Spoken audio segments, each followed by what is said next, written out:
नमस्कार, मी गायत्री. आपण जे पाहता मायभूमी न्यूज चॅनल. पाहूया बातमीचा विस्तार. खामगाव तालुक्यातील हिवरखेडे या परिसरामध्ये रविकांत तुपकरांचा एल्गार मेळावा. कष्टकरी शेतमजूर या विषयावर रविकांत तुपकरांचा एल्गार मेळावा. मायभूमी न्यूजसाठी मुख्य संपादक गजानन बुलढाणा.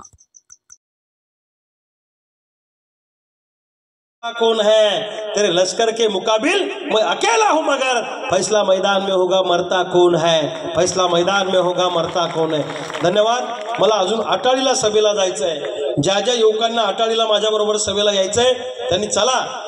आणि अटाळीमध्ये आता मोठी सभा होऊ घातलेली, उशीर भरपूर झालेला आहे. त्यामुळे मी माझ्या शब्दांना विराम देतो. पुन्हा तुम्ही कधी बोलवलं तर निश्चितपणे तुमच्या सगळ्यांच्या आग्रहास्तव या ठिकाणी येईल. पण भावांनो, ही लढाई माझी एकट्याची नाही, ही लढाई आपल्या सगळ्यांची आहे. हे डोक्यात ठेवून या लढाईमध्ये तुम्ही उतरा अशी विनंती करतो आणि माझ्या शब्दांना विराम देतो. शेतकरी शेतमजूर एकजुटीचा हाताची मूठ घट्ट करा, हात उंच करा.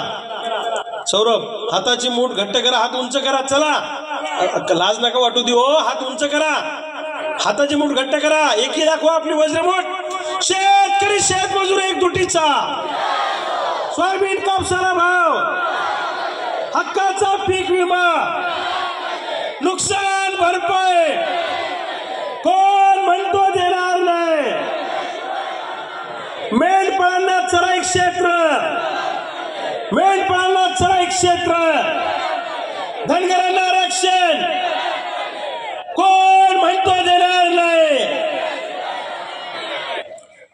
शेतमजुरांना विमा सुरक्षा, भूमिहीनांना कायमस्वरूपी पट्टे, शेतकऱ्यांची संपूर्ण कर्जमाफी, दुष्काळी मदत, शेतीला मजबूत असं कंपाऊंड. धन्यवाद. जय हिंद, जय महाराष्ट्र. सुरू नाही, कारखाने सुरू नाही. अरे मग आम्ही नोकऱ्या करायचे कुठं? सोयाबीनवरचा प्रक्रिया उद्योग नाही, कापसावरचा प्रक्रिया उद्योग नाही. अरे तुम्ही काय केलं इतक्या वर्ष? निवडून गेल्यावर सभागृहामध्ये त्याला आदर्श यांना म्हणा, थोडी जरी लाज असेल ना तर पश्चिम महाराष्ट्रातल्या नेत्यांजवळ जा आणि त्यांचे पाय चाटा. त्यांनी त्यांच्या भागामध्ये किती कारखानदारी उभी केली, त्यांच्या भागातला एकही पोरगा बाहेर मजुरीला जात नाही का रोजंदारीला जात नाही. काय म्हणणं तुमच्या याच्यावर? यांना का धाड भरली का? फक्त रस्त्यात कमिशन खायचं, मुरुम खायचा, गिट्टी खायची, संडास खायचे, लाजा वाटल्या पाहिजे यांना. जरा जाऊन बघा पश्चिम महाराष्ट्रामध्ये. त्या भागातल्या पुढाऱ्यांनी त्या त्या ठिकाणी मोठ्या मोठ्या संस्था उभ्या केल्या, कारखानदारी उभी केली आणि त्या भागातला 12वी ग्रॅज्युएशन झालेल्या पोराच्या हाताला काम त्या भागात दिलं. त्याला आपलं पुण्या मुंबईला नाही पळावं लागलं. विम्याबद्दल बोलले नाही. अरे यांना निवडून कशाला दिलं आपण? यांना निवडून आपले प्रश्न मांडण्याकरता दिलेला आहे. पण दुर्दैवानं ही औलाद आपले प्रश्न मांडत नाही, म्हणून यांना जाब विचारण्याची वेळ खऱ्या अर्थानं आता आलेली आहे. लक्षात ठेवा. नाही तर निवडणुका आल्या की मुठभर चिवडा, घोटभर दारू, वाटीभर रसायन, 5 वर्ष बोंबलत बसा. हा कार्यक्रम आता बंद करून टाका. आपल्या प्रश्नावर मतदान करा. या वर्षीची निवडणूक ही सोयाबीन कापसाच्या प्रश्नावर झाली पाहिजे आणि मजुराच्या हक्काच्या पैशासाठी झाली पाहिजे. बरोबर आहे का चूक आहे? या वर्षीची निवडणूक जातीवर, धर्मावर जाता कामा नये. ही निवडणूक घामाच्या दामावर झाली पाहिजे.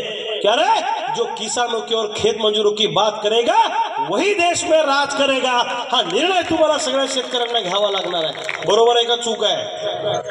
मान्य आहे की नाही तुम्हाला? काय काय लोकांना गुस्सा येत असेल मी बोलल्यावर. त्याचे समर्थकायला त्याला वाटत असून आमच्या साहेबावर बोललंय बाबा हे, आमच्या भाऊवर बोललंय बाबा हे, आमचं गावाकडे करता घ्या करून. मग अरे आम्ही तर नंगा नाही, नंगे से तो खुदा भी डरता है. तुमच्या नावाने 5-50 केसेस घेऊन टाकू, आमचा फरक काय पडतो आम्हाला? पण खरं आहे ते बोलणार, जे सत्य आहे ते बोलणार. सत्य परेशान हो सकता है लेकिन पराजित नहीं, ये बात ध्यान में रखो.